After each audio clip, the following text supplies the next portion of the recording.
You see it every day, right? These incredible AI breakthroughs are everywhere. They're generating images, translating languages in real time. They're literally changing how we all work.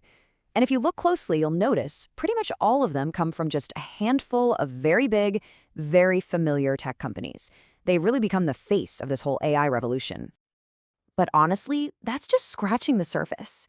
Underneath all those flashy headlines, there's a huge shift happening, one that's concentrating the power to build our future into just a few hands. And that brings us to the real question, the big one. If a small group of companies is the one building this world-changing tech, do they also get to decide where it's all headed? To figure that out, we've got to look a little deeper.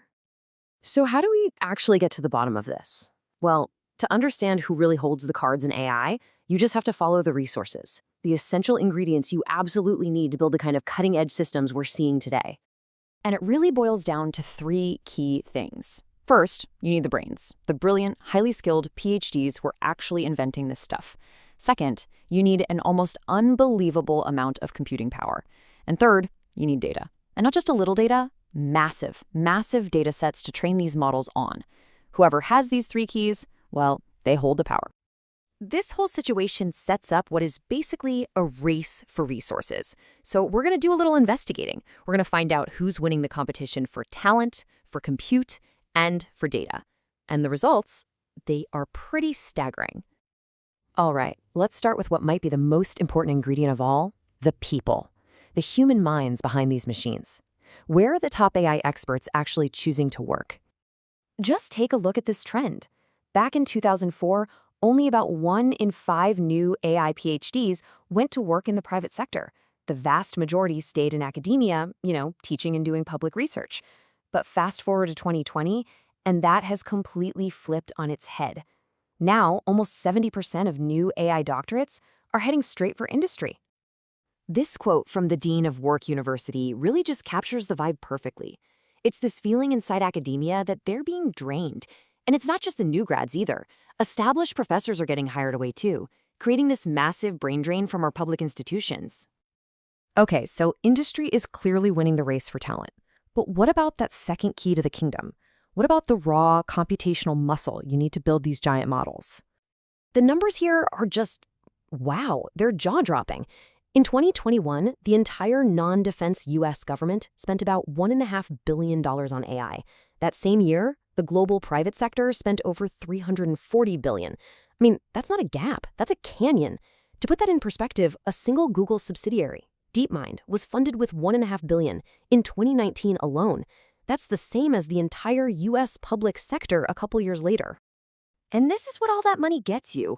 By 2021, AI models built by industry were, on average, 29 times larger than anything coming out of academia. And in AI, bigger isn't just bigger, it's often way, way more capable. The final piece of the puzzle is data, the fuel that makes modern AI run. And this is where industry has this massive, just built-in advantage, simply because of what they do. Just think about this for a second. Back in 2020, users on WhatsApp were sending 100 billion messages every single day.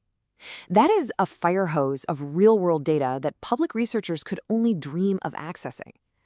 Now multiply that across all the services these huge companies run, and their advantage in data is, well, it's almost absolute. So let's put this all together. Industry has a commanding lead in talent, in computing power, and in data. And when you control all of the inputs like that, it's just inevitable that you start to control the outputs, the actual research breakthroughs, and really the direction of the entire field. In this chart, wow, it just shows you the dramatic result of all that control. Back in 2010, industry was responsible for maybe 11% of the biggest, most powerful AI models. A decade later, that number skyrocketed to 96%. It's basically a near total takeover of the cutting edge. And it's not just about who builds the biggest models. It shows up on the standardized tests we use for AI, called benchmarks.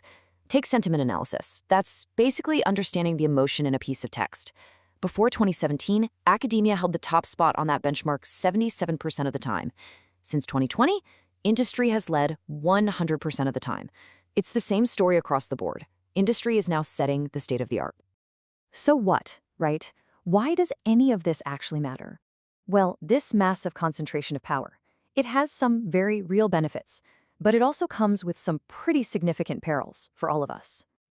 And hey, let's be totally fair, this massive investment from industry has given us some amazing things. We get better products in our daily lives, incredible free research tools like PyTorch and TensorFlow, and advanced hardware that pushes the entire field forward. That's the undeniable upside of all this.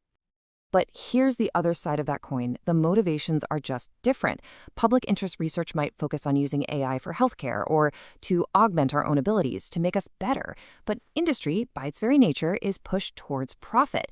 And this often means focusing on research that aims to substitute human labor, not necessarily enhance it. And if industry is the only one with the resources to do this cutting-edge research, we risk just neglecting all those other crucial areas. Now, you might be thinking, okay, so why can't academia just focus on the basic science and let industry handle the applied stuff? The thing is, AI just doesn't work that way. It lives in this special category of science called Pasteur's quadrant. It's where the biggest breakthroughs in fundamental science are also the most practical applications. Think about the transformer architecture from Google. It was a massive scientific leap and an immediately useful product all at once. And this, right here, is maybe the most important takeaway of all. Because basic and applied research are so tangled together in AI, industry's complete domination of the practical applications also gives it this immense power to shape the direction of fundamental research for the entire field. They aren't just building the products anymore, they're steering the science itself. This leaves us and policymakers all around the world with a huge challenge. How do we make sure that AI develops in a way that actually benefits everyone, not just the commercial interests of a few giant companies? What can we even do to balance the scales a bit? Well, some ideas are starting to take shape. To fight back against the compute gap, the US is creating a national AI research resource to give academics a fighting chance with computing power. To solve the data problem, people are calling for huge public data sets. And to try and win back some of that talent, some countries are realizing the only way forward is to pool their resources internationally, to build public good AI that actually reflects their own values. And that leaves us with the ultimate question. Look, the goal here isn't to stop industry's incredible progress. It's about making sure there's a powerful, well-resourced public interest alternative in the mix. Because as this technology gets more and more woven into the fabric of our lives, the question of who we trust to steer it, well, that's becoming one of the most important questions of our time.